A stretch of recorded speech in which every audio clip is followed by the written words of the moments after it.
hoy en día de magnetoterapia en fisioterapia. Bien, vamos a dar inicio. La magnetoterapia en la fisioterapia ya tiene muchos años de estar presente, de estar presente y de seguir vigente. Yo recuerdo más o menos una experiencia que tuve allá en el año de 1993, ya años atrás. Fueron mis primeros acercamientos a máquinas de magnetoterapia, esto en Cuba. Tuve el privilegio de andar por allá. Esta foto la guardo para ir reconociendo el proceso de envejecimiento que en el tiempo uno va acumulando. Bien, ¿qué podemos empezar diciendo sobre la magnetoterapia?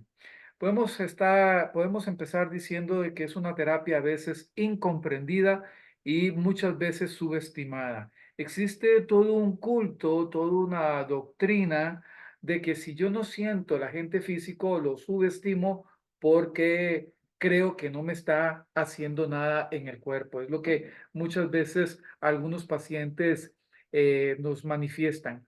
Es que ese aparato, ese solenoide en donde usted mete mi mano o donde yo me meto a cuerpo entero, yo no siento ahí nada, como que hemos tal vez acostumbrado al paciente a que las cosas supuestamente efectivas tienen que ser sensoriales. Y este no es el discurso de la magnetoterapia, al menos de la magnetoterapia que hemos tenido hasta más o menos unos años atrás. Vamos a mencionar en este webinar, en esta charla, de que existen algunos avances también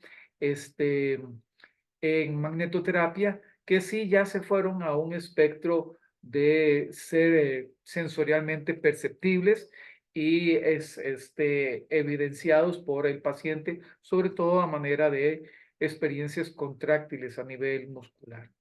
Para todos, cuando vemos un solenoide, decimos, eso es un aparato de magnetoterapia. Eso es un gran imán y ahí se forma una densidad de campo magnético donde se introduce o una parte del cuerpo, puede ser una rodilla, un codo, una mano, un pie, o en algunos casos solenoides de mayor tamaño que nos permiten incluso tener una colocación en diferentes áreas como las torácicas, las lumbares, pelvis, caderas, que podemos atender con campos magnéticos. Les decía anteriormente de que hemos tenido una evolución de diferentes aspectos tecnológicos con respecto a la magnetoterapia.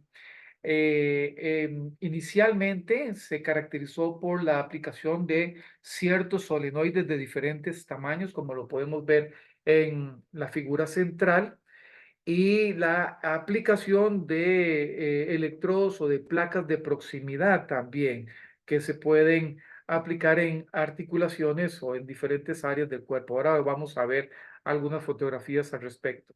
También hemos tenido, se ha incursionado en tiempo atrás con unidades portátiles de alta densidad de campo magnético, en este caso, por ejemplo, una unidad llamada el Maxell, que produce incluso hasta 1000 grados y es de baja frecuencia. Llama poderosamente la atención de que la evidencia científica hoy apunta más a utilizar densidades altas de campo magnético, pero frecuencias bajas de pulsación. Eso llama mucho la atención. Anteriormente teníamos una tendencia a tener alto hertzaje o alta frecuencia, pero con Gauss de menor densidad de campo magnético. Pareciera que los efectos terapéuticos son concomitantes hoy en día mejor con bajas frecuencias y campos de densidad magnética más elevados. Esto ha producido incluso nuevas propuestas tecnológicas hoy en día donde tenemos aparatos de alta densidad magnética que pueden generar incluso contractibilidad muscular en tejido profundo. Pueden producir contracciones musculares en tejido profundo, también buscando, como otras tecnologías también lo hacen, buscando incidir sobre el dolor, sobre el proceso inflamatorio, sobre el proceso regenerativo, sobre el proceso de consolidación de fracturas, sobre el proceso de regeneración tisular, por ejemplo, en úlceras y en heridas. Diseñando un poco esta presentación, quise abrir un pequeño capítulo llamado Conceptos Básicos. Yo creo que para comprender a la incomprendida magnetoterapia debemos repasar algunos conceptos básicos importantes. Bardazano y Elorieta aseguran, aseveran y promulgan el hecho de que nosotros, todos los seres humanos, todos los seres vivos, somos seres bioelectromagnéticos. Eso significa de que a pesar de que no somos totalmente ferromagnéticos, podemos ser influenciados por campos magnéticos que en un momento dado, en condiciones constantes, somos y tenemos permeabilidad magnética. Y esta permeabilidad magnética no pasa en vano por nuestro cuerpo y puede generar efectos terapéuticos del caso. Estableciendo principios básicos, podemos aseverar lo siguiente: somos seres bioquímicos, pero también somos de naturaleza bioeléctrica, o mejor dicho, de naturaleza bioelectromagnética, ya que por definición las cargas eléctricas, la electricidad en movimiento constituye el magnetismo. Hay una frase muy trillada, pero que no deja de ser cierta, de que todo campo magnético produce un campo eléctrico y todo campo eléctrico produce un campo magnético. Y que los seres vivos, de alguna u otra forma, tienen manifestaciones vitales en función del comportamiento de los campos magnéticos y eléctricos, no solamente en su interior, sino también en una interacción con el entorno. Y eso ratifica estas influencias bioelectromagnéticas, tanto de la existencia de la vida como también de la relación con un entorno cargado de agitación de electrones en constante movimiento. Millan en el 89 decía: no existen átomos sobre los cuales no influya el campo magnético. Hay que poner atención a esta frase. Por consiguiente, sustancias no magnéticas tampoco existen. Todos los cuerpos, en mayor o en menor grado, son magnéticos, puesto que magnéticos son los átomos de los que están formados. El cuerpo humano está formado por un conglomerado atómico, e incluso con influencias de partículas elementales como hadrones, taquiones, neutrinos, mesones, etcétera. No solamente por electrones y protones y neutrones. Somos atómicos y estos átomos tienen órbitas de electrones en constantes movimientos. Fernández Tresguerres también tiene un enunciado muy interesante. Dice que la fuerza principal, escuchen muy bien lo que este señor nos comparte. La fuerza principal, la fuerza electromagnética, esa combinación de electricidad y magnetismo, es la fuerza principal que gobierna la biofísica y la bioquímica de la materia orgánica. Creo que la salud se declinó o eventualmente se inclinó o se eh, volvió paralela a ser intervenida por dos grandes vertientes. Una que es la farmacología y la otra que es la intervención quirúrgica. Muchos aspectos de salud y enfermedad o de enfermedad son constantemente abordados por medios químicos y eventualmente por alguna, cuando están indicados, por alguna prescripción de intervención quirúrgica. Pero pareciera que la física no está supeditada a la química, sino al revés. La química es la que está supeditada a la física. Y dentro de nuestro discurso como rehabilitadores físicos, sabemos que nuestra herramienta es utilizar las fuerzas naturales, el magnetismo, la electricidad, el sonido, la temperatura, las longitudes de onda, etcétera, las oscilaciones frecuenciales de todo un entorno, y a través de la tecnología poder ponerlas al beneficio de la salud de nuestros pacientes. Se abre un espectro de principios físicos y aquí tenemos que mencionar algunos. Es un capitulito pequeño que quiero otra vez hacer reverberancia en esto. La materia está formada por átomos y estos átomos tienen electrones en constante movimiento, están girando alrededor de un núcleo. Este movimiento también tiene un spin interno o una rotación sobre su propio eje. En realidad, se comporta como un diplodo magnético, es como un pequeño imán. Hay condiciones de adhesión electromagnética entre átomos y átomos o entre moléculas y moléculas o incluso condiciones diamagnéticas o paramagnéticas diferentes en donde la atracción de ciertas cargas por diferencia de polaridad o la repulsión o la separación de ciertas cargas por similar polaridad generan micromovimientos internos que no son ajenos al comportamiento de nuestra integridad bioelectromagnética, bioquímica y biofísica.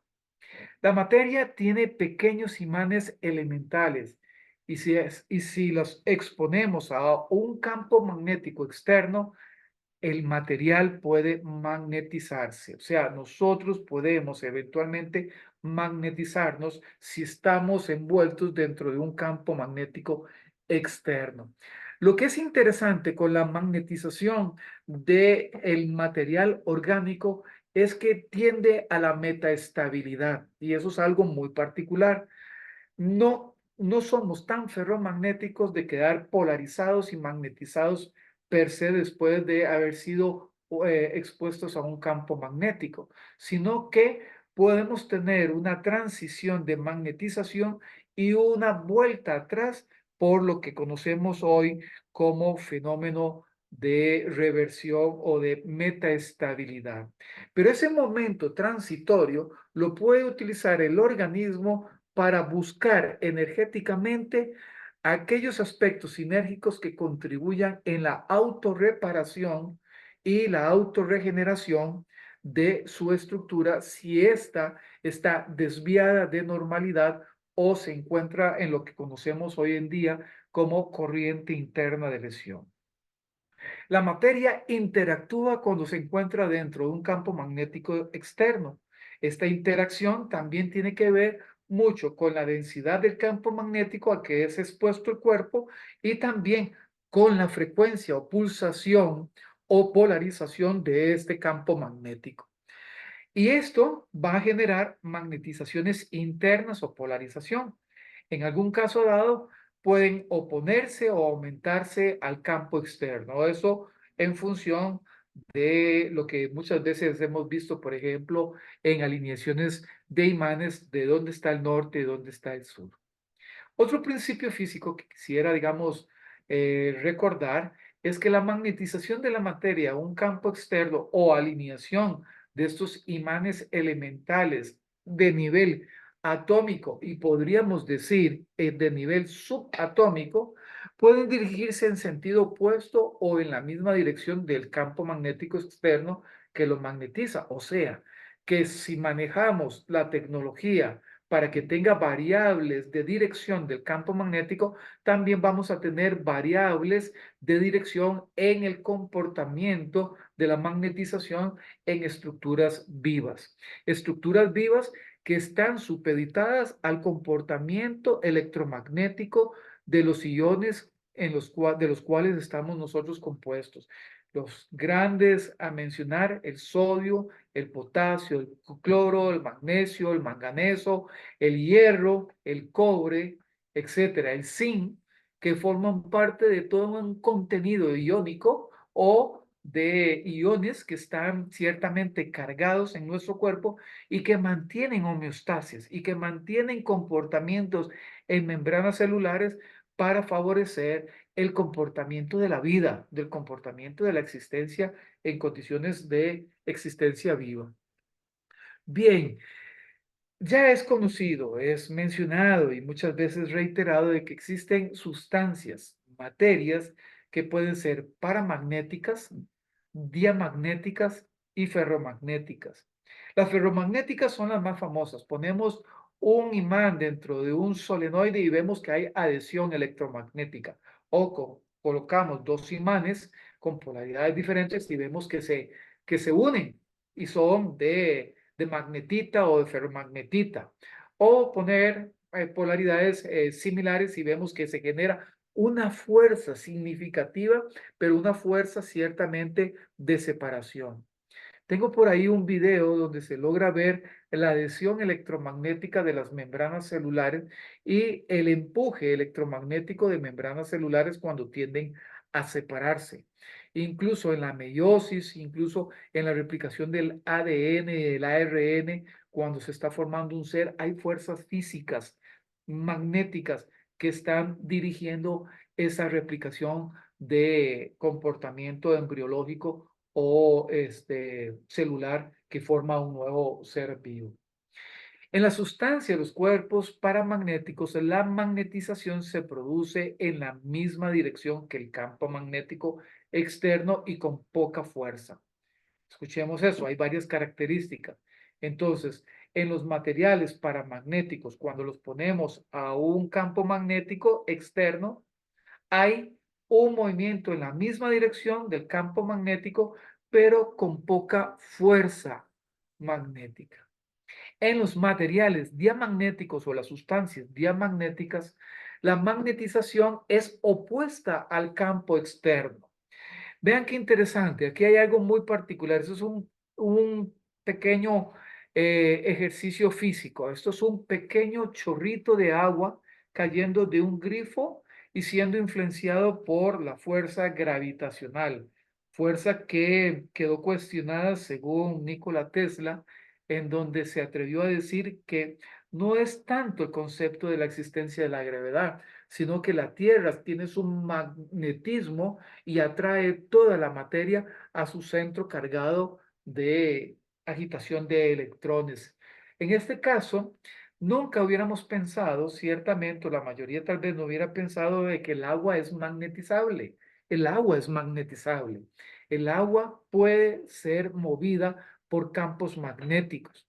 Vean tan sencillo la influencia que tiene la luna sobre las mareas y la marea alta y la marea baja en el movimiento del agua de los océanos. ¿Cuál es esa fuerza que hace que la marea suba y cuál es esa fuerza que hace que la marea baje? ¿Y cuál es la influencia de nuestro satélite llamado la Luna que tiene interacción directamente sobre el agua? El agua de nuestro cuerpo también es magnetizable de características diamagnéticas. Hoy por ahí andan algunas propuestas de aparatos diamagnéticos, pero lo que realmente ellos hacen es mover el agua, trasladarla de un sitio a otro, puede ser con barridos frecuenciales específicos y tener influencias específicas también en el organismo vivo.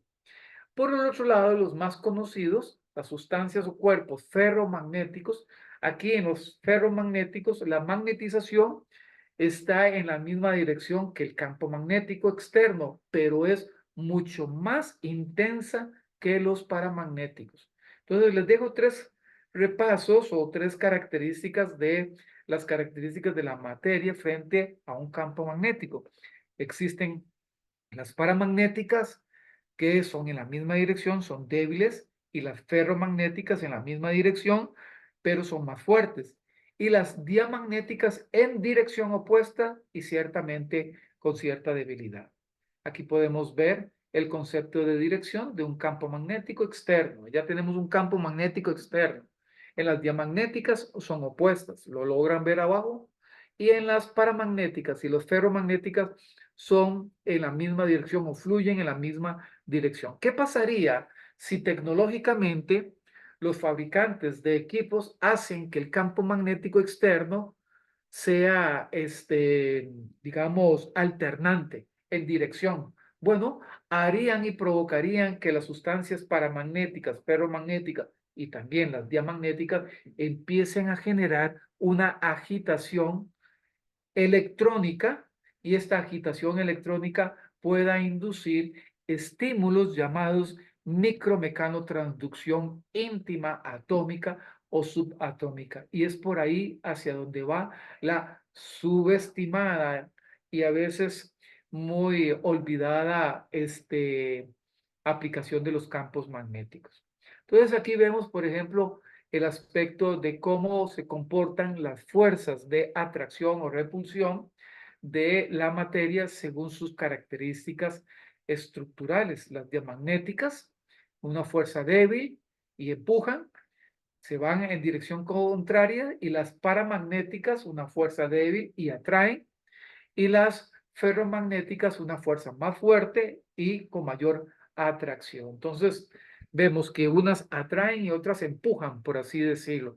Y si hacemos que tecnológicamente aquello gire o eventualmente alterne en dirección, se puede generar una agitación a nivel atómico, electrónico, que pueda tener pueda producir un estímulo de micromecanotransducción donde sustancias químicas inherentes al cuerpo pueden ser activadas para favorecer procesos de alivio del dolor, biodegradando sustancias dolorogénicas o regeneración de tejidos, aumentando mitosis celular. Bien, existen también ciertas conductividades específicas. Recordamos que tenemos aquella dualidad donde un campo eléctrico produce un campo magnético y un campo magnético produce un campo eléctrico. Existen aspectos interesantes de ciertas materias, el nervio, el agua, las soluciones salinas con sodio, con cloro que tenemos en nuestro cuerpo, tienen conductividad eléctrica, y esta conductividad eléctrica puede ser agitada, puede ser movilizada por esa conductividad específica cuando es expuesta a dos posibles experiencias: a una electroterapia o a una magnetoterapia, que no deja de ser también una electroterapia. Nikola Tesla decía: eres electricidad en forma humana, pero no te das cuenta. Debemos reconciliarnos con esto. Creo que la medicina física es una de las, aporta mucho, y no me atrevo a decir que va a ser la medicina del futuro, porque generalmente la medicina física desde la parte externa ha logrado penetración y ha producido eventualmente efectos por densidades energéticas aplicadas, de aprovechamiento energético y de absorción de energía para utilizarla en diferentes condiciones de desviación de salud cuando hay una condición patológica. Otro principio interesante que debemos reconciliarnos con la magnetoterapia es el barrido frecuencial. O sea, no solamente es una densidad de campo magnético, sino que también pueden haber pulsos y pueden haber pausas, pueden haber ondulaciones de densidad de campo magnético o de inducción electromagnética. Y estas densidades pueden tener longitudes de onda en unidad de tiempo, y estas unidades de tiempo pueden establecer la presencia de ciertas frecuencias. Este barrido frecuencial puede tener un barrido muy significativo y muy provechoso para diferentes aspectos vibracionales de diferentes tejidos. Todos nuestros tejidos tienen una frecuencia de vibración diferente. Cuando un tratamiento no nos está dando el resultado deseado, no es porque el protocolo o aquella tabla decía absolutamente que debía ser con cierta frecuencia y cierta densidad de campo magnético, sino que la condición fisiopatológica que el paciente tiene está vibrando de una forma diferente y no estamos incidiendo en ella. Por ende, los barridos frecuenciales muchas veces tienen grandes ventajas en el efecto propio del efecto terapéutico que andamos buscando. El doctor Dertinger y Sontag han establecido incluso han compartido algunos de sus descubrimientos con ventanas frecuenciales muy significativas.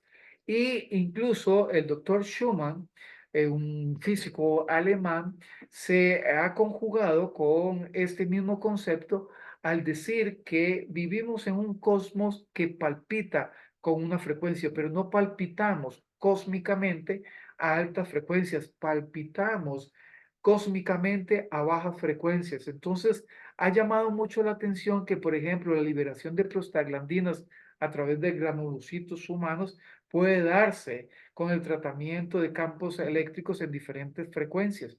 Y algunos de ellos están muy relacionados con frecuencias bajas, pero con densidades de campos eléctricos y electromagnéticos ciertamente diferentes. Esto es un aporte del doctor Mikus que nos ha compartido estos aspectos tanto del doctor Dertinger como el doctor Sontag, y ahora después voy a mencionar algunos de un concepto interesante del doctor Schumann. Hay un concepto también muy bonito, tiene un nombre muy particular, pero es el nombre correcto, que se llama frecuencia de resonancia iónica ciclotrónica. Un ciclotrón es un aspecto donde hay una circulación y una agitación de electrones. Esta condición ciclotrónica de electrones produce una influencia básicamente en los iones de ciertos materiales. Por ejemplo, la frecuencia ciclotrónica del calcio es de 38.7, es baja frecuencia. El sodio tiene una frecuencia de resonancia iónica ciclotrónica de 33.3 hercios. El hierro, que está metido en la hemoglobina y es el que captura el oxígeno que respiramos y lo distribuye y lo deposita en los tejidos que están demandando oxígeno, tiene una frecuencia de 27.9 hercios. El potasio vibra frecuencialmente, ciclotrónicamente, a 19.6 hercios. Eso es importantísimo volver a repasarlo, porque las relaciones de carga, masa y frecuencia de las frecuencias ciclotrónicas de los iones es la que puede explicar y que per se puede estar relacionada con los efectos terapéuticos de poner un campo magnético externo y dentro de ese campo magnético externo introducir una área con artrosis, con una neuropatía degenerativa, con un dolor a nivel facetario o con un problema de cicatrización de una úlcera venosa o con un problema de cicatrización y regeneración de un evento postquirúrgico, etcétera, que puede tener incidencia también sobre el concepto de la modulación del dolor.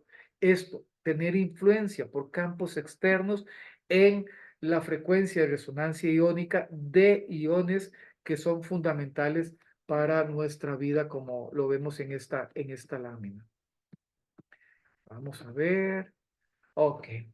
Las unidades de medidas, generalmente cuando nos referimos a magnetoterapia, se puede hablar de Gauss o se puede hablar de Tesla. Se pueden hablar de miligauss o microteslas, se pueden hablar de militeslas, y hay convertidores que puede uno convocar para hacer la relación de Gauss a Teslas o de Teslas a Gauss. Por ejemplo, 100 militeslas equivalen a 1000 miligauss y 1000 miligauss pueden equivaler a 0.1 Tesla. Entonces hay algunos aparatos que funcionan a nivel de Teslas y otros a nivel de Gauss o hacen referencia a cualquiera de estas unidades, algunas de ellas internacionales para referirse a campos magnéticos. La unidad de flujo magnético se mide en Webers o en Maxwell también, que tienen una relación con los Teslas y con los Gauss.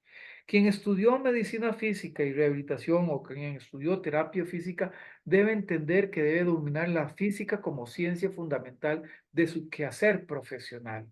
El que estudió farmacología lo hará con fármacos, pero a nosotros nos toca dominar estas densidades de energía o de fuerza física que utilizamos en nuestro quehacer de rehabilitación. O sea, tratamos de sanar el cuerpo, favorecer la autosanación de nuestras estructuras por fuerzas externas dosificadas, en este caso hablando de magnetoterapia.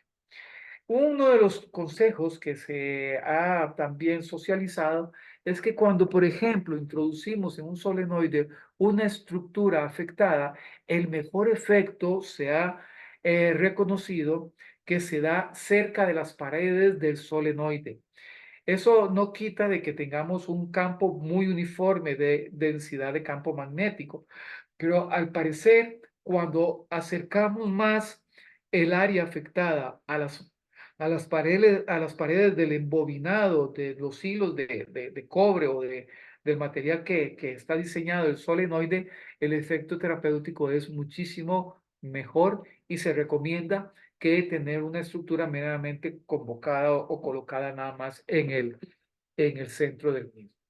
Les había adelantado de que existían también otro tipo de aplicadores, sean por solenoides o por placas de proximidad o electrodos por placa de proximidad. Estos electrodos por placa de proximidad también son útiles en nuestro quehacer terapéutico, en nuestro quehacer como rehabilitadores y como aplicadores de medios físicos en diferentes pacientes. Aquí, por ejemplo, podemos ver una aplicación coplanar o una aplicación longitudinal.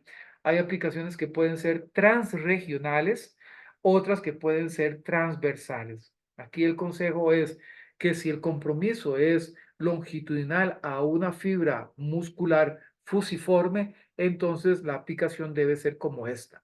Aquí, por ejemplo, podríamos estar relacionando músculos flexores de muñeca y de dedos, palmar mayor, palmar menor, cubital anterior, flexor, flexores de los dedos. Y si lo colocáramos, por ejemplo, de otra forma, transregionalmente, podríamos tener influencia sobre trayectos de metámeras o trayectos de recorrido nervioso. Si el compromiso es neurálgico, la aplicación preferible debería ser transregional, siguiendo el trayecto del nervio. Pero por el otro lado, si se trata de una artritis, un compromiso articular, un traumatismo de una luxación de codo, de hombro, una artrosis de rodilla, la colocación sería preferible transversal. Ahora van a ver algunos ejemplos de aplicaciones con diferentes imágenes. Este es el color del modelo anterior. El color actual es un color mucho más sobrio, es un color en grises oscuros y blancos que se ve muy elegante. Es el aparato de Mac Expert que hoy en día Fisiomed tiene a la disposición de todos los centros que quieran adquirir.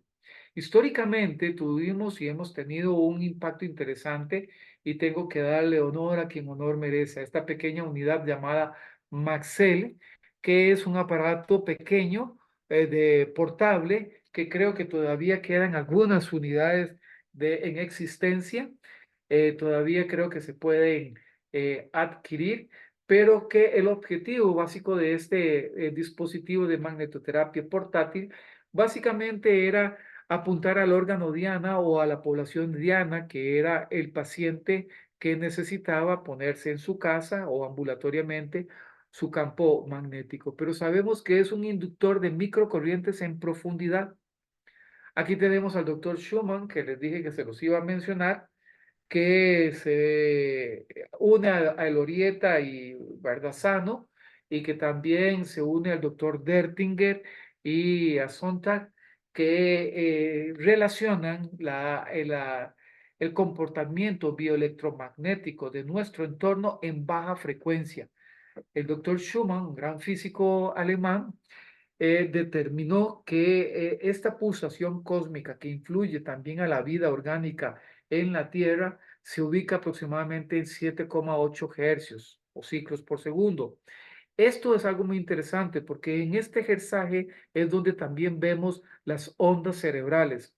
Pareciera que cuando el cosmos palpita o se expande y se comprime a otro nivel de frecuencia, nosotros orgánicamente en nuestro cerebro tenemos la sensación de que el tiempo va más lento o que el tiempo va más rápido o más acelerado. Los últimos cálculos que el doctor Schumann ha realizado dice que ya no vivimos ciertamente un día correcto de 24 horas. Según sus cálculos físicos, a veces oscilamos entre las 16 y las 19 horas de existencia. O sea, el tiempo y la velocidad a la luz en que vamos nosotros en este cosmos se modifica y es lo que últimamente sentimos de que el tiempo transcurre muchísimo más rápido.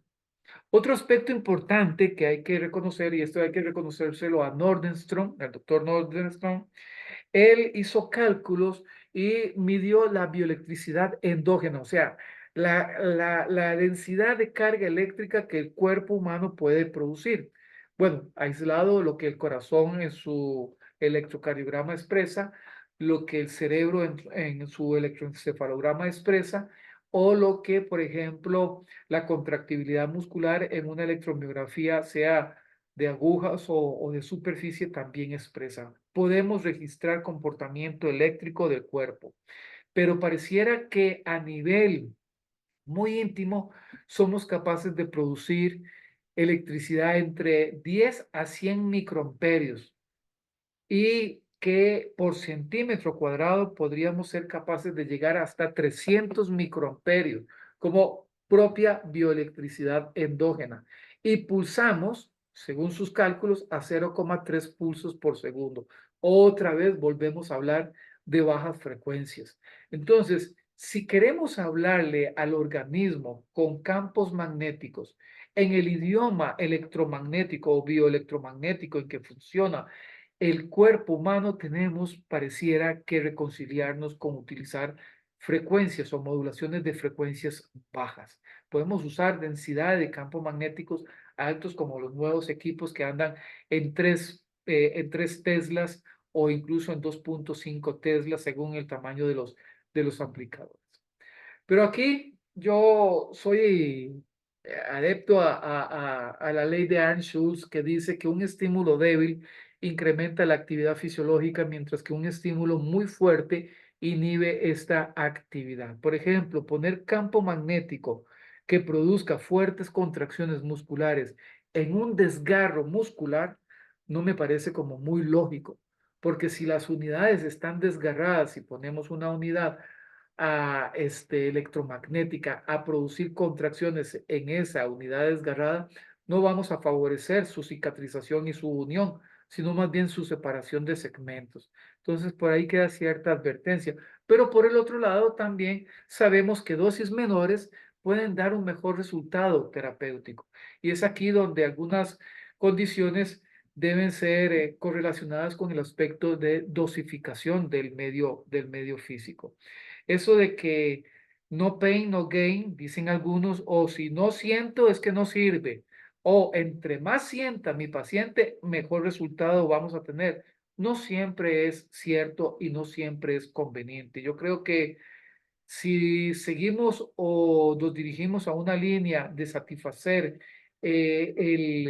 los umbrales altos que dicen algunos pacientes tener, y creemos que la mejor dosificación es la mayor intensidad que podamos aplicarle, posiblemente podemos sesgar o podemos inhibir el efecto terapéutico idóneo que andábamos buscando, y al final concluimos de que tal agente físico o tal medio físico no funciona porque no me da buenos resultados. Bueno, tal vez es porque tenemos errores en dosificación.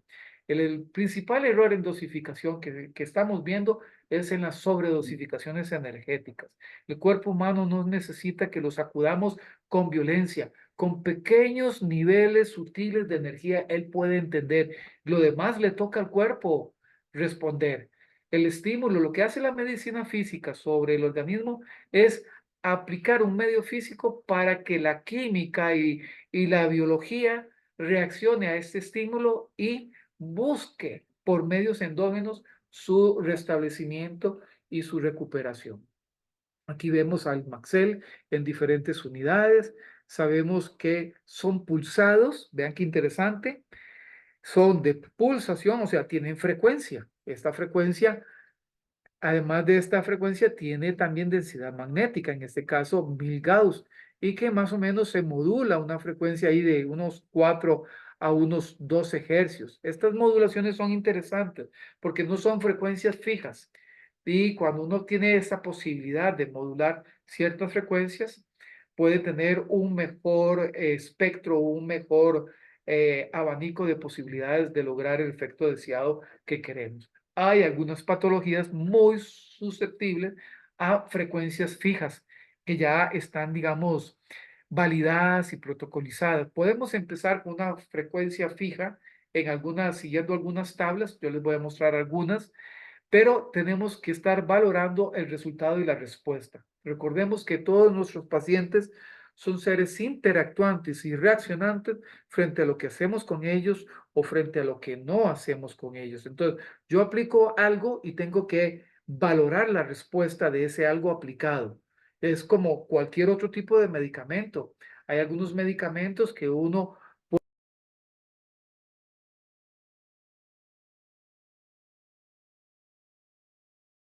Felipe, se cortó tu audio. ¿Se cortó ahorita o se cortó hace Ah, rato? sí, ahorita, te Ok. quedaste en medicamentos. Ok, sí, decía que incluso algunos medicamentos, cuando son aplicados con toda la buena intención, generan un efecto no deseado. Todo medicamento tiene efectos secundarios, dicen las cajitas de los medicamentos. Bueno, algunos agentes físicos también tienen efectos secundarios y algunos pueden tener efectos secundarios cuando nos equivocamos en las sobredosificaciones de las energías aplicadas o de las frecuencias aplicadas. Entonces, hay que saber y recordar que los medios físicos son vehículos que uno conduce. A veces queremos que vayan más rápido porque la carretera así lo permite, pero a veces cuando la carretera tiene aspectos sinusales ahí, tenemos que ir con más prudencia, dosificando algunos aspectos. Lo que quiero decir con esto es que siempre, frente a cualquier aplicación, incluso de campos magnéticos, tenemos que hacer lectura constante de cómo le está yendo al paciente con el tratamiento que estamos haciendo. Si vamos bien, continuamos. Si no vamos bien, modificamos, cambiamos, suspendemos, abortamos o lo que corresponda hacer. Bien, los campos magnéticos, vuelvo a reiterar, tienen esa gran capacidad ciclotrónica de producir movimiento, de producir esto que hoy llamamos micromecanotransducción ciclotrónica, atómica, subatómica. Llegamos hasta la intimidad. Antes hablábamos de tejidos, hablábamos de vasodilatación, hablábamos de vasoconstricción, hablábamos de comportamiento celular, pero es que la magnetoterapia, al igual que otros agentes físicos, tienen intimidad atómica. Llegamos hasta esa intimidad atómica y esa intimidad atómica la podemos agitar, la podemos estimular. Sabemos que ella va a llegar otra vez a producir la metaestabilidad del caso, pero que ese estímulo puede ser aprovechado y esa energía puede ser capturada para resolver un problema orgánico desviado de lo que es el concepto de salud en presencia de una patología. Mm, Bien, sabemos que los campos magnéticos tienden a tener mucha influencia sobre los elementos ferromagnéticos. Entre ellos, uno de los principales está depositado en la hemoglobina, en el contenido de hierro en sangre que nosotros tenemos. Sabemos que las carencias ferropénicas producen también insuficiencias de presión parcial de oxígeno o eventualmente de aporte de oxígeno a las células. Y que cuando hacemos una aplicación de un campo magnético, toda la presencia de hierro en sangre puede estar más favorablemente dispuesta a la captura del oxígeno y a la distribución y el depósito del oxígeno a los tejidos que los necesitan. ¿No está sanando una área? Bueno, posiblemente es porque no está llegando un buen aporte de oxígeno. Y hoy por hoy tenemos diferentes estrategias para dar aporte de oxígeno a zonas isquémicas, a zonas hipóxicas.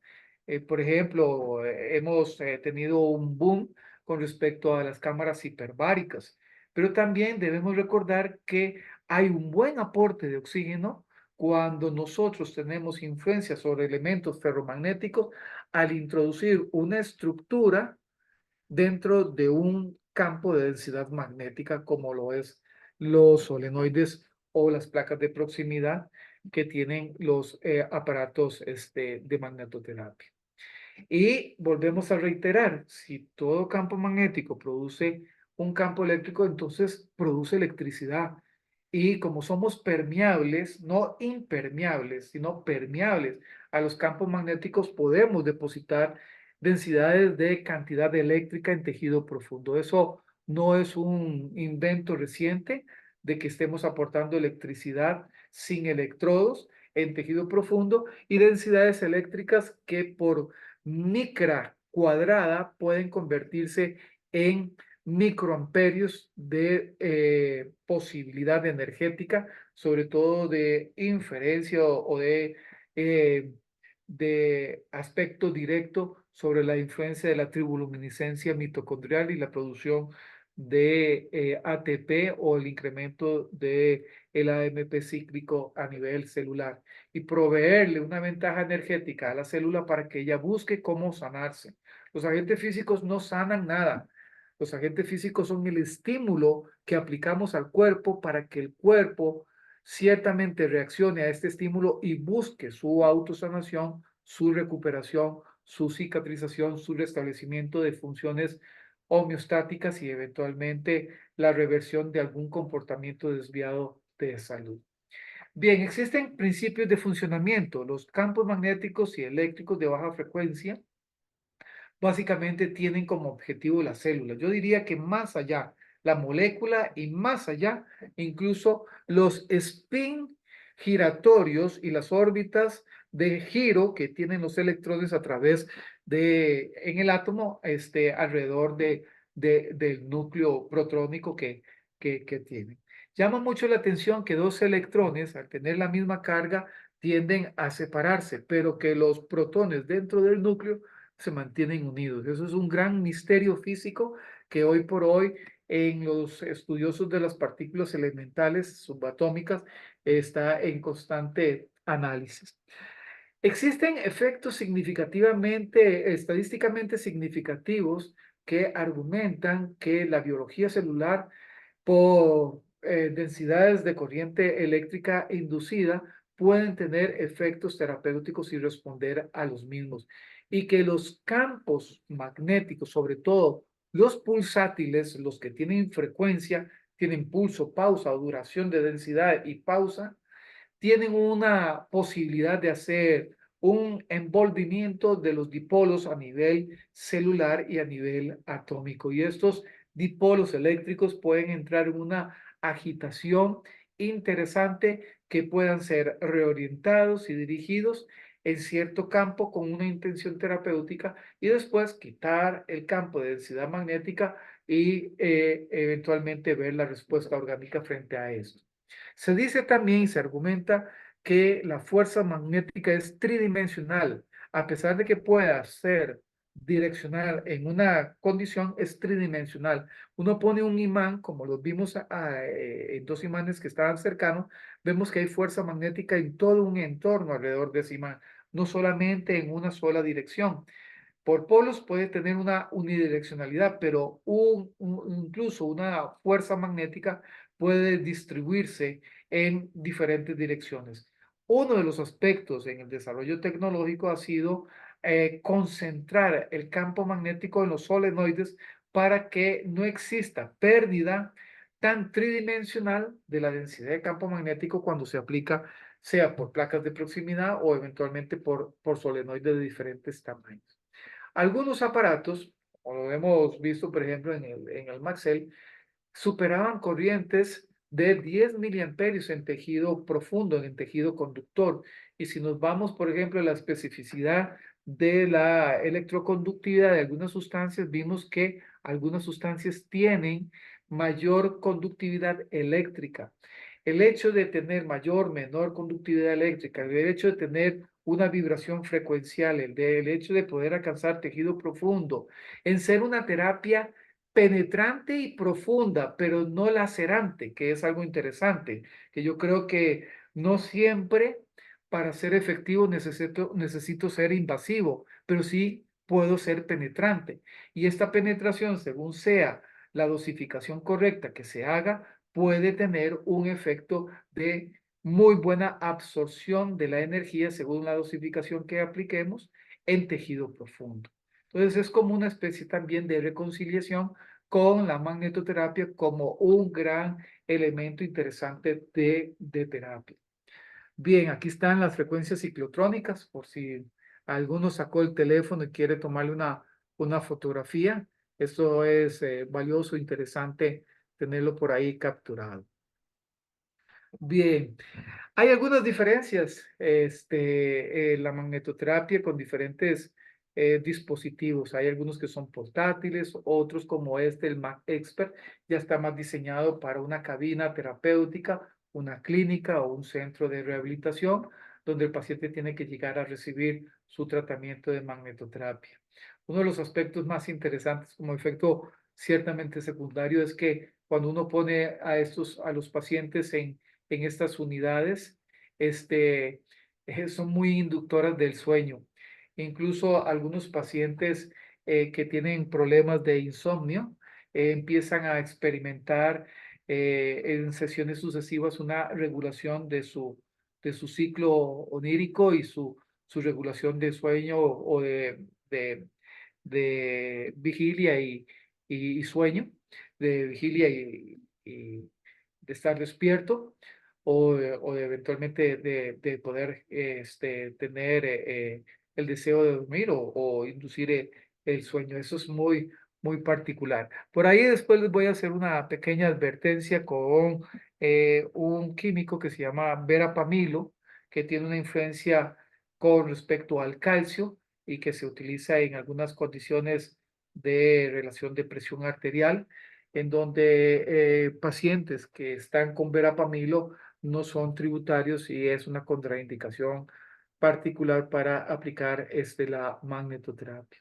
Tradicionalmente hemos visto que algunos equipos funcionan entre los 200, 250 Gauss, pero que funcionan desde 1 hasta 150, 200 hercios, sabiendo de que ya hemos repasado que hay algunas sustancias ciclotrónicas que responden vibracionalmente a frecuencias un poquito más bajas y que incluso la bioelectricidad endógena de nuestro entorno, según el doctor Schumann, ronda por ahí de los 7,8 hercios y que algunas unidades modulan entre 4 y 12 hercios y producen efectos terapéuticos muy interesantes, efectos en los tejidos como efectos mecánicos, magnetomecánicos o microtransductores, en donde hay traslación y orientación o reorientación de elementos celulares libres que son cargados iónicamente, la orientación de órganos subcelulares y macromoléculas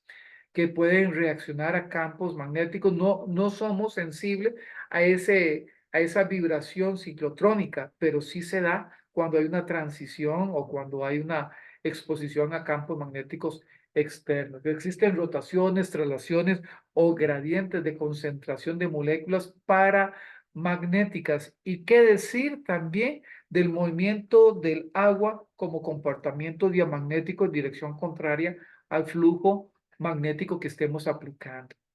Por todos es muy conocido el hecho de la piezoelectricidad, esta característica que tiene el periósteo, que es fundamental estimularlo o que reciba estímulos mecánicos, como por ejemplo para consolidar una línea de fractura ósea en aquellos pacientes que eventualmente tienen una discontinuidad ósea por un traumatismo, una fractura, el periósteo se ve comprometido y estimulaciones magnéticas al periósteo empiezan a ser las señales propicias para que el hueso nuevamente consolide y forme un callo óseo específico. Este es el famoso efecto piezoeléctrico que no solamente se da en el periósteo, se da también en el metabolismo del calcio, por ende la verapamilo queda a un lado y no debe ser utilizada, o no, los pacientes que la utilicen no deberían recibir magnetoterapia, no se recomienda. En el hueso y en el colágeno hay una influencia interesante a nivel de la síntesis de colágeno y también de que todas estas condiciones de descargas eléctricas que pueden ser electronegativas, electropositivas, pueden producir deformaciones micromecánicas negativas y positivas que pueden dar convexidades y concavidades y convertirse en ese efecto mecánico piezoeléctrico del hueso y favorecer su comportamiento o su consolidación. Hay aspectos que lo vinculan con fenómenos eléctricos endógenos de campos magnéticos pulsátiles que tienen que ver con procesos degenerativos de articulaciones, como en la artritis con respecto a la interleuquina y a los factores, factores de crecimiento tumoral. No estamos diciendo que un campo magnético eventualmente pueda evitar un crecimiento tumoral, pero por ejemplo, en nuestro medio, en cuidado paliativo, cuando tenemos pacientes en condición de vida eh, de franca, de un desenlace de vida y existencia pronto a fallecer y manejan condiciones de alto estrés por dolor y farmacológicamente no se logra controlar del todo, a menos en las unidades de cuidados paliativos, el médico fisiatra, el fisioterapeuta, bajo consenso, utiliza campos magnéticos para modular esas señales dolorosas que surgen al cerebro de una área ciertamente lesionada. Algunos científicos logran hacer algunas evidencias interesantes. SAID demuestra que la estimulación de campos magnéticos de 38 hercios con 2 militesla durante 2 horas por día mejora las funciones osteoblásticas y la remodelación del citoesqueleto deformable. Veronesi aporta de que con 75 hercios amortiguó todos los síntomas de una osteoartritis de rodilla. Algunos otros argumentan de que existe un efecto condroprotector en cartílagos articulares. Eso está demostrado en animales. Otros científicos han aportado aspectos de osteogénesis in vitro en algunas señalizaciones de beta-cateína por cargas o campos de bioelectromagnetismos específicos, etcétera. Ya hay una cantidad de evidencia. Al final les voy a compartir una lista de documentos con respecto a esto. Bien, la inducción electromagnética también induce microcorrientes en los tejidos. Nosotros funcionamos en microamperios. Esa es nuestra bioelectricidad endógena. Entonces vamos a hablarle al organismo en microamperaje. Si él habla en inglés, yo le hablo en inglés. Si el jefe de Sacher habla en alemán, yo veo a Sacher hablando en alemán. Vamos a hablarle al organismo en el mismo idioma eléctrico en que él funciona y nosotros funcionamos en microamperios. Entonces, producir una inducción en microamperios es tener un buen discurso, un buen idioma, una buena conversación con los tejidos que funcionan en microcorriente, en microamperaje. También la inducción electromagnética produce una inducción de corrientes de unión biológica, o sea, hay una respuesta de la biología cuando aportamos energía eléctrica en espectros o en densidades en microamperios. Y también hay una modificación de la resistividad. Recordemos que somos permeables a los campos magnéticos. Entonces podemos atravesar el organismo profundamente por una densidad de campo magnético. Aquí pueden ver una aplicación de electrodos o de placas de proximidad en una colocación transversal. Si es una articulación, la colocación es transversal. Si es un nervio, la colocación es transregional. Si es una unidad fusiforme muscular, la colocación debe ser longitudinal. Bien, sabemos que otros efectos como la permeabilidad plasmática pueden tener incidencia interesante como acción antiinflamatoria, siempre con campos magnéticos y de características, ojalá, pulsadas, y que hay algunos efectos significativos por movimiento ciclotrónico del sodio y del potasio que influyen sobre la bomba de sodio y potasio a nivel de la membrana, y esta puede entrar en un restablecimiento del potencial eléctrico de la membrana en reposo o incluso en la actividad y que se puede favorecer los procesos antiinflamatorios y la reducción del tiempo de reparación. O sea, un campo magnético puede favorecer el tiempo de reparación tisular que de por sí se iba a dar, pero la velocidad se puede, digamos, contribuir en este sentido. Una serie de efectos ya son muy trillados, por así decirlo, y lo digo con toda franqueza. Sabemos que hay efectos antiinflamatorios, que el dolor se modula, se modifica, no se produce, eso es algo interesante. No debemos venderle al paciente la falsa expectativa que con la magnetoterapia que le puse hoy, se le va a quitar el dolor hoy. Generalmente, el efecto analgésico de la aplicación de la magnetoterapia no es inmediato, pero cuando se logra es duradero. Y eso no es nada despreciable, eso es una gran bondad de la magnetoterapia. Pero también pasamos por donde a veces nos asustamos un poco. Generalmente, frente a los campos magnéticos, sobre todo en las aplicaciones de solenoide y algunos campos de densidad magnética, a la tercera, cuarta o quinta sesión, si son muy sucesivas o muy cercanas, se puede desencadenar lo que nosotros conocemos como dolor paradojal. El paciente puede llegar a decirnos por ahí de la tercera, cuarta, quinta sesión que en vez de tener alivio de su dolor, se le ha incrementado, siente más dolor. Pero hemos visto que esto es de orden pasajero.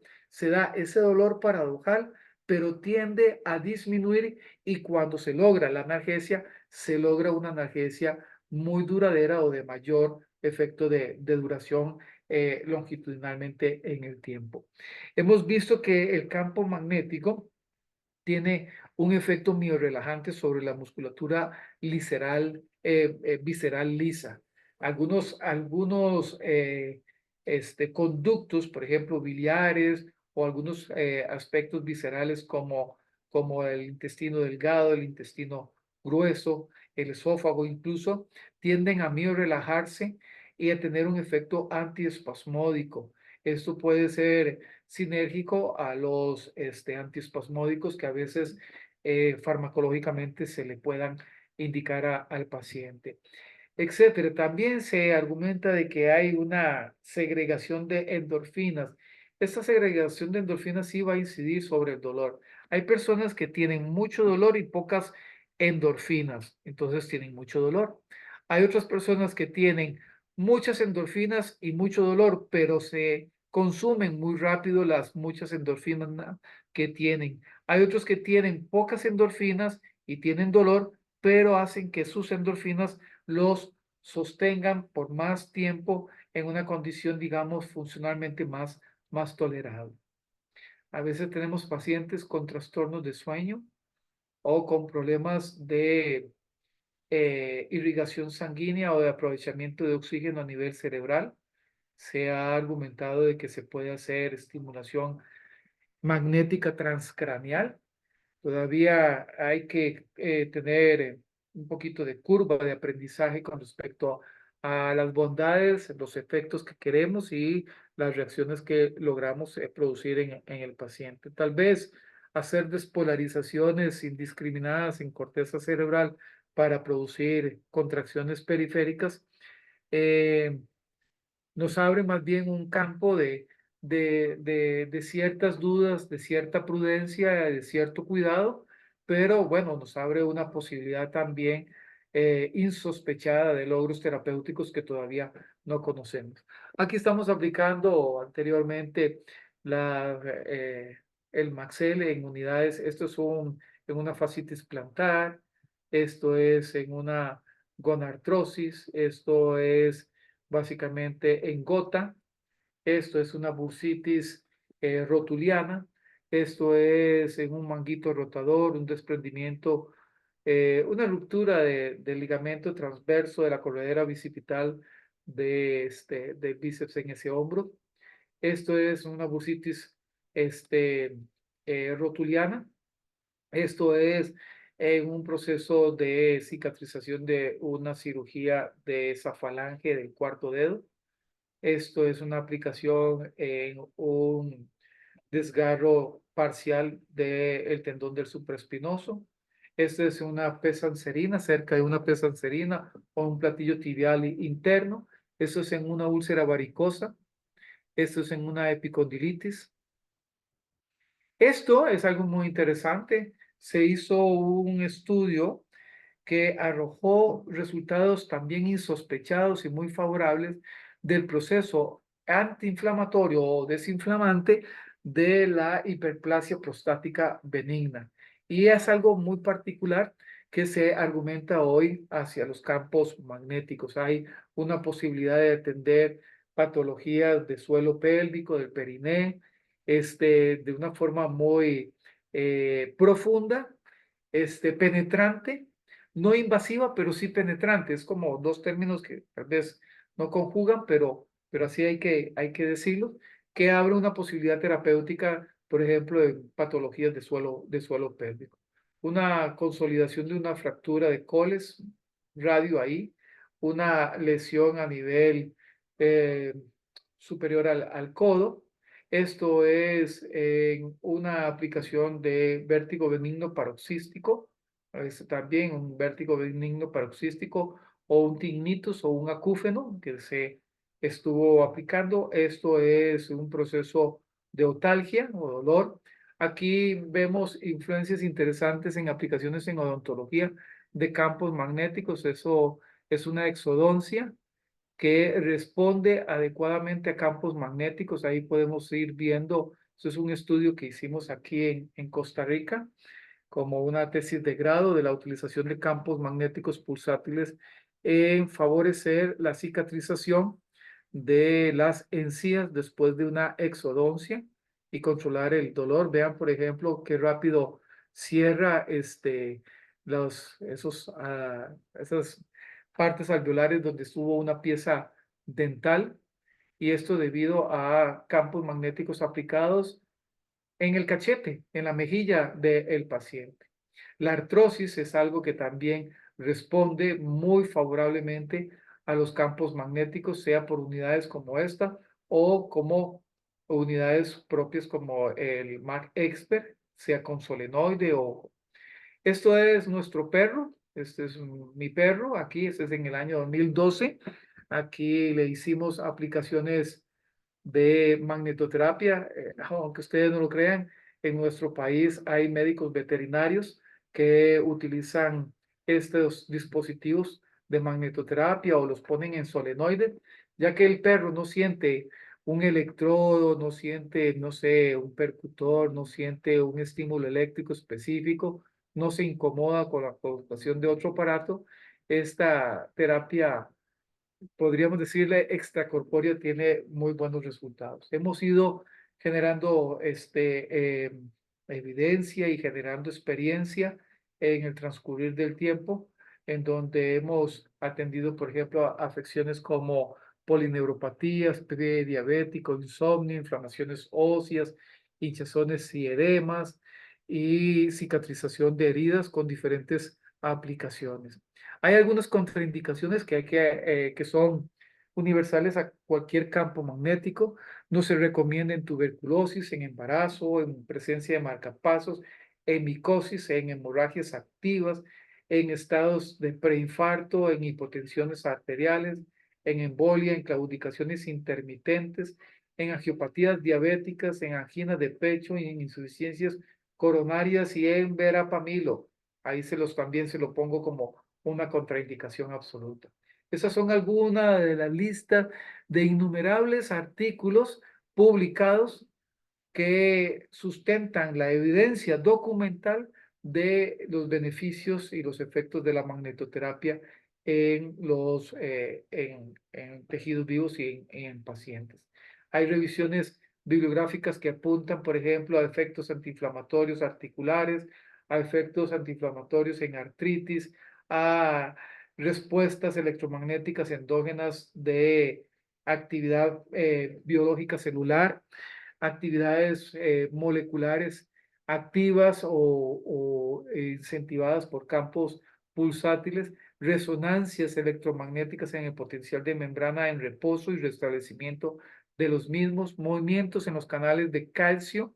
Hay a veces tenemos alteraciones de potencial de membrana en reposo porque hay obliteración, obstrucción de los poros de membrana por iones de calcio y cuando los sometemos a campos magnéticos pulsátiles, ellos vibran y se desobstruyen los poros de la membrana y el voltaje de membrana en las células y el potencial de membrana de reposo y la bomba sodio-potasio restablecen sus funciones.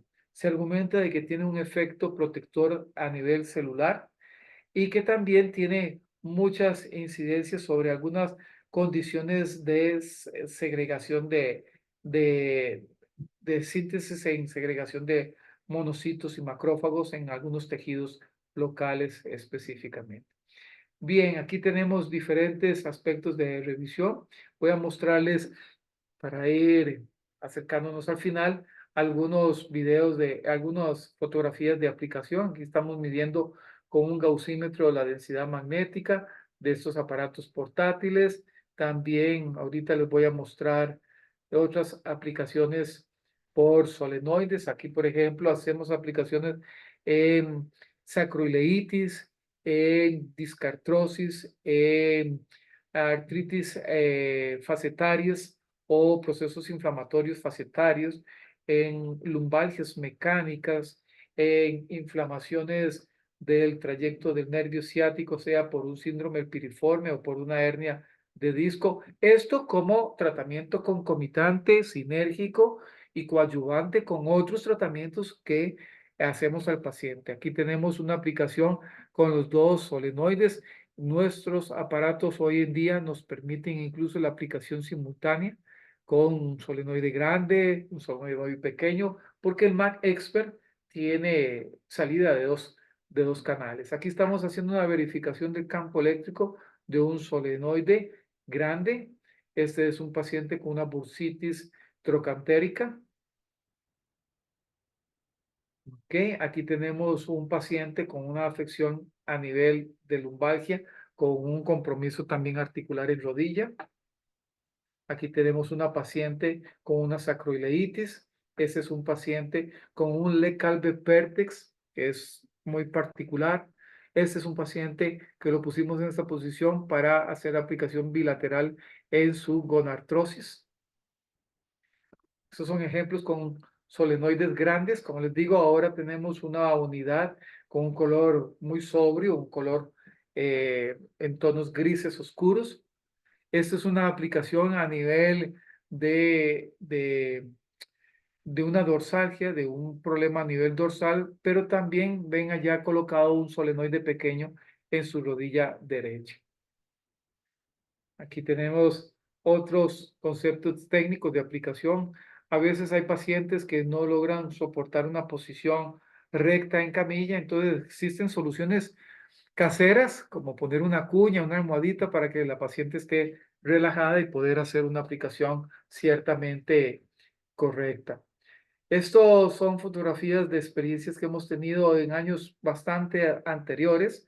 Hoy por hoy tenemos ya modelos nuevos, que son los que eventualmente estarían llegando al país a través de nuestro distribuidor local. Esto es una forma que ideamos de colocación de electrodos de proximidad en un problema de hombro.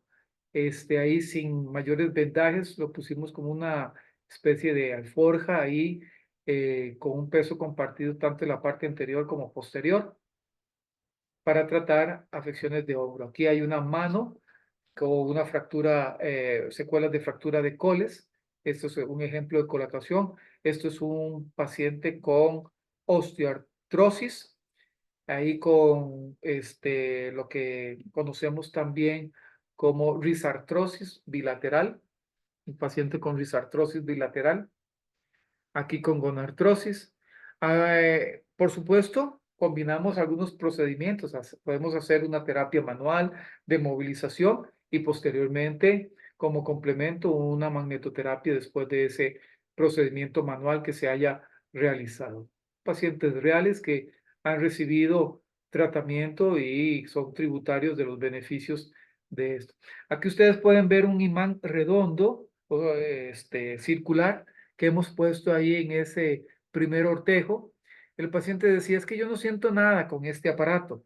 Entonces, para que él pudiera sentir satisfacción de que algo estaba sucediendo, le pusimos el imán ahí y se dio cuenta que vibraba y él sentía la vibración. Entonces, ya sé, ya entiendo en qué consiste el procedimiento. Pero no siempre es necesario ponerle un imán al paciente para que él sienta. Hay que explicarle que es una terapia subsensorial, que el paciente no va a experimentar mayores sensaciones que únicamente los beneficios de experimentar eh, el campo electromagnético o campo de magnetoterapia ya en síntesis y los beneficios terapéuticos que vemos. Aplicaciones en codo, buscando efecto antiinflamatorio, regenerativo, analgésico. Aquí podemos poner el solenoide un poquito más alto. Fíjense que en bronquitis y en asma bronquial es muy miorelajante y abre eventualmente el espasmo bronquial en estos pacientes, y pacientes con algunas afecciones respiratorias sienten un gran alivio y poder respirar después mejor cuando reciben terapia por campo magnético. Bien, efectos de regeneración en hueso, aplicaciones transversales en rodilla y tobillo, diferentes modelos, un modelo de solenoide con camilla, un modelo de solenoide más pequeño y placas de proximidad. Aquí tenemos placas de proximidad, solenoides y bueno, una serie de indicaciones que terapéuticamente podemos convocar en el equipo, y la posibilidad de modificar frecuencia, Gauss, tiempos, hacer canales sincrónicos o solo poner un canal o dos canales al mismo tiempo. Esto es algo particular que podemos hacer con las nuevas unidades. La nueva unidad tiene mejores prestaciones, más refinadas aún que estas, y una serie de tablas que podemos socializar con ustedes con respecto a tiempos en minutos, a Gauss y a hertzajes que se argumentan pueden ser la base del inicio de un primer abordaje terapéutico con el paciente y la evaluación de resultados ciertamente digamos, continuados, que uno pueda ir verificando en el paciente cómo le va yendo y cómo va reaccionando su patología frente a esta terapia que muchas veces es incomprendida y muchas veces, como dije al principio, puede ser subestimada por quien la aplica o por quien incluso la recibe. Repasemos un poquito las contraindicaciones: mujeres embarazadas, enfermedades cardíacas, presencia de marcapasos, alteraciones del sistema nervioso central, procesos cancerígenos activos con pronóstico de mejorar, pacientes con arritmias, dermatitis, epilepsia, pacientes con alteraciones del sistema nervioso autónomo, algunas neuropatías ahí, hemorragias, pacientes con algunos dispositivos intrauterinos, mujeres con dispositivos intrauterinos, afecciones micóticas, hipersensibilidad a campos magnéticos. Hago hincapié aquí en este punto porque sí, en la práctica eh, clínica y terapéutica, que ya tenemos en muchos años de ejercer esto, hemos visto que hay algunos pacientes que tienen susceptibilidad magnética y que esta susceptibilidad magnética les genera ciertas incomodidades y no las toleran muy bien. Hay que tener en cuenta eso. Entonces, no es para satanizar que los campos magnéticos son intolerantes. Lo mismo sucede con los medicamentos o con muchos medicamentos. Algunos pueden producir efectos no deseados. El campo magnético no está ajeno de que en algunos pacientes, es una minoría, lo he visto, digamos, en 41 años que me dedico a esto, en una minoría han presentado hipersensibilidad a campos magnéticos y suspendemos el tratamiento, lo suspendemos, ya no lo aplicamos. Lo peor que podríamos estar haciendo es generar un proceso de encarnizamiento terapéutico o de obstinación terapéutica con algo. No por esta charla vamos a decir que los campos magnéticos es en nuestro país decimos la pomada canaria, la solución universal a todos los problemas. pero vale la pena darle una oportunidad a muchos de los pacientes de recibir este tipo de terapia. Prótesis valvulares cardíacas es otra contraindicación. Y aquí, aunque ustedes vieron algunas imágenes, hoy en día tenemos más el hábito de suprimir la combinación simultánea de electroterapia con campos magnéticos. Por ahí se generó un acto como para ganar tiempo en las policonsultas o las consultas muy densas de pacientes, en poner los estímulos eléctricos dentro de un solenoide, o sea, colocarlos en un paciente y colocar al paciente también dentro de un solenoide en forma simultánea. La premisa física, recuerden, es o eléctrica, es que el campo magnético per se tiene un campo eléctrico. Entonces, ¿para qué voy a poner electroterapia y magnetoterapia en forma simultánea en la misma área? Cuando uno tiene un efecto dual. Así que hay que darle la oportunidad. Si usted considera que la electroterapia es por electrodos convencionales es la opción recomendada, lo ponemos por aparte. O si considera que la magnetoterapia es la opción recomendada, lo ponemos por aparte, pero no las dos cosas simultáneas en el mismo momento ni en la misma área. Se ha demostrado que los electrodos de la electroterapia convencional producen apantallamiento del campo electromagnético. Entonces no conviene. Debe prestarse atención especial con pacientes con verapamilo, ya que tienen una influencia sobre todo de las bombas de calcio. Y también es necesario, por ejemplo, en algunos pacientes con compresiones radiculares, resolver la compresión. O sea, hay pacientes con neuropatías o síndromes compartimentales que si no se libera esa obstrucción, esa presión, no vamos a resolverlo con magnetoterapia. Ahí entra todo un conjunto concomitante.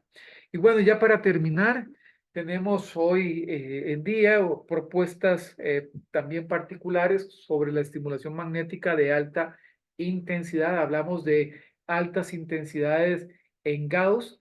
Esto se está argumentando de que funciona más o menos entre 2.5 Teslas hasta 3 Teslas, pero lo interesante es que también son de frecuencias inferiores a los 150 hercios. A veces decimos, es que mi aparato llega a 150 y el otro llega a 200 hercios. No por más hertzaje vamos a tener mejor resultado. Volvemos otra vez a reconciliarnos con el comportamiento de la bioelectricidad endógena. Pero bueno, se abre un campo interesante y estamos atentos a valorar los resultados de la efectividad de esta terapia extracorpórea magnética de alta intensidad que tiene la capacidad incluso de despolarizar nervios y placas motoras y producir en profundidad contracciones musculares vigorosas que se argumentan pueden tener una incidencia en la modulación del dolor, en la circulación sanguínea y en la regeneración de tejidos de ciertas áreas ciertamente afectadas. También por ahí no quedaría extraño decir que puede favorecer la consolidación ósea, eso estamos claros, y también que se está viendo a nivel periférico una modulación o una reducción de la espasticidad. Pero recordemos que la espasticidad tiene componentes de alteraciones de neurona motora superior o supratentoriales en dado caso, que una aplicación periférica solo resolverá el tono a nivel periférico y puede ser ciertamente transitorio, pero si reduce la espasticidad y viene un tratamiento de neurorehabilitación motora en el momento de esa ventana de reducción de espasticidad, creo que podría ser ciertamente muy provechoso y aprovechable desde el punto de vista terapéutico. Les agradezco enormemente su atención por esta hora y media de mi monólogo y con esta imagen termino esta presentación. Muchísimas gracias por el respeto de su atención y espero en algún momento dado poder saludarles personalmente. Un gran abrazo. Muchas gracias, Felipe, por tu charla. Creo que ha sido bastante enriquecedora en muchos aspectos, muy actualizada.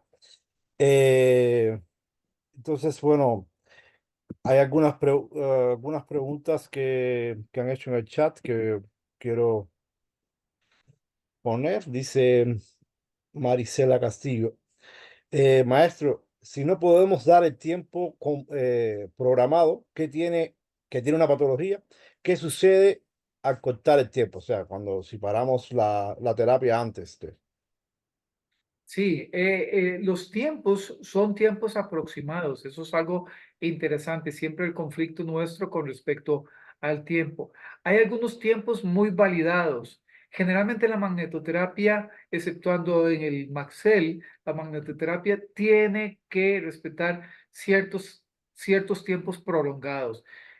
Una magnetoterapia de este estilo, así como la que estamos viendo, muchas veces los tiempos mínimos tienen que ser unos 15 minutos y algunos se argumentan, por ejemplo, nosotros hemos atendido pacientes con osteopenia y osteoporosis y reaccionan muy positivamente, pero el primer tratamiento dura 30 minutos, el segundo tratamiento 45 minutos y ya estabilizamos el tratamiento en 1 hora de duración. Cuando nosotros abreviamos tiempos, abreviamos resultados. Eso no cabe duda. Cuando respetamos los tiempos de ciertas dosificaciones, vemos asombrosamente los resultados que queríamos terapéuticamente. Podríamos decir que no pasa nada, pero no pasa lo que queríamos que pasara.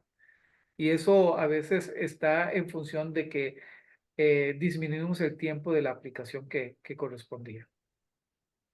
Otra cosa interesante, la magnetoterapia, según el consenso de muchos expertos hoy en día, no es de esta manera.